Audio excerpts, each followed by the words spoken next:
According to the Merriam-Webster Dictionary, hazards are defined as a source of danger, and drivers everywhere know there are plenty of potential dangers on the road. I'm driving instructor Maddie, and in the next jam-packed 10 minutes, we're going to break down the top 20 road hazards and how to avoid them.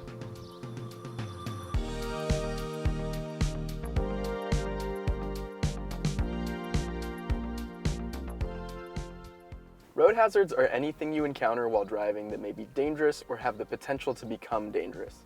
There are literally an infinite number of hazards out there. Even when you're 80 years old, you'll come across a new hazard you've never seen before. Fortunately, many of the hazards are common and can be dealt with calmly if you learn to recognize them early. Before we talk about how to safely deal with potential hazards, let's list 20 residential neighborhood hazards I guarantee you'll see in your lifetime behind the wheel. First, we have vehicle hazards to deal with, like a car running a stop sign, oncoming cars driving on your side of the road, a car suddenly backing out of a driveway, a parked car door suddenly swinging open, a bicycle or scooter on the road or sidewalk, double parked vehicles including delivery, garbage, and mail trucks, and large trucks on the road in front of us that block our forward view. Secondly, let's take a look at pedestrian hazards. You've got children that can always be unpredictable, people walking their dogs in the street, joggers, walkers, and skaters, delivery people, gardeners, pool cleaners, mail persons, and more.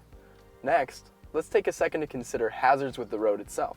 There might be a curve in the road where you can't see what's around the bend, maybe some slippery loose gravel or dirt, a huge pothole or even uneven pavement, or how about a dip or bump in the road? The weather also presents a hazard to drivers. Rain, ice, and snow can cause slippery roads, and be very careful when your visibility is limited by snow, rain, fog, and especially here in sunny California, sun glare. And finally, these other hazards will surely make an appearance during your driving life. Animals running across the road, especially squirrels, cats, and dogs, road debris like fallen tree branches, random boxes, piles of garbage, or maybe even an old mattress. And last, but certainly not least, construction zones where you will encounter triple threats like orange cones, workers, and large vehicles all at the same time.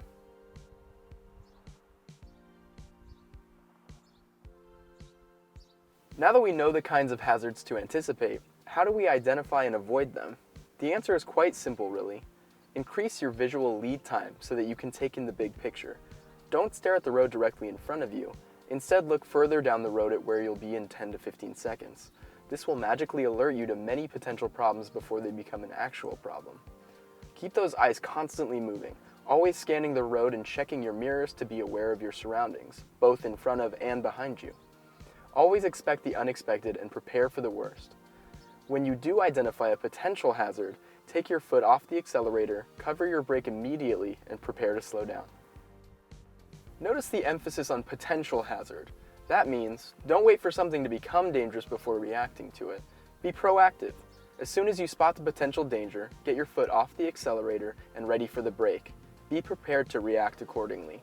While that sounds good in theory, let's look at two examples of how this might play out in real life. First, let's look at the example of a car suddenly backing out of a driveway. You see the car parked in the driveway ahead. Notice the brake lights are lit up? Maybe you can even see someone sitting in the car. This is a classic potential hazard, so expect that car to back out of the driveway at any moment. Cover your brake, slow down a few miles per hour, and safely move your car over towards the middle of the lane to allow extra spacing, just in case that car does suddenly back out. The same technique can be applied to many hazards, like a parked car door suddenly swinging open. Be on the lookout for people sitting in cars, brake lights on, etc. When you identify the potential hazard, cover your brake pedal, create extra space, and be ready to react defensively if needed. What should you do if a dog runs out into the street in front of you? This can be a tricky one. Let's look at the wrong way to handle this situation. You spot a person walking their dog on the shoulder. You notice the dog is not on a leash, but you're not prepared for the unexpected, so you just keep cruising along normally. And when you know it, the dog runs out in front of your car. You hit the brakes hard to avoid the dog, but you didn't know there was a car tailgating behind you. This is the part where you get rear-ended. And you may have ended up hitting the dog anyway. If you had been driving defensively, you would have covered the brake as soon as you saw the dog walker. You would have checked your rear view mirrors to know what was going on behind you. You would have slowed down 5 to 10 miles per hour so that if you had to stop, it could be smooth and not a sudden screeching halt. This time, if the dog runs in front of you, all cars, humans, and dogs can go home safely. The truth is, every possible hazardous situation will be a little bit different. The more aware and defensive you are driving, the better chance you'll have of being able to avoid the danger. What you don't want to ever do is slam hard on the brakes and get rear-ended or suddenly swerve and hit another vehicle or object. Now that you know more about hazards, I challenge you to get out there and see how many hazards you can perceive during your next drive. If you keep count, you'll actually be amazed at the number of potential hazards you encounter, even on a short drive. Fortunately, most of the hazards won't become dangerous, but the ones that do, now you'll be ready for. From Maddie and Drivers Ed Direct, thank you so much for watching. We appreciate your views, likes, and subscribes. You really are the best. Until next time, please keep those eyes scanning for hazards, and we'll be seeing you early and safely about 10 to 15 seconds down the road.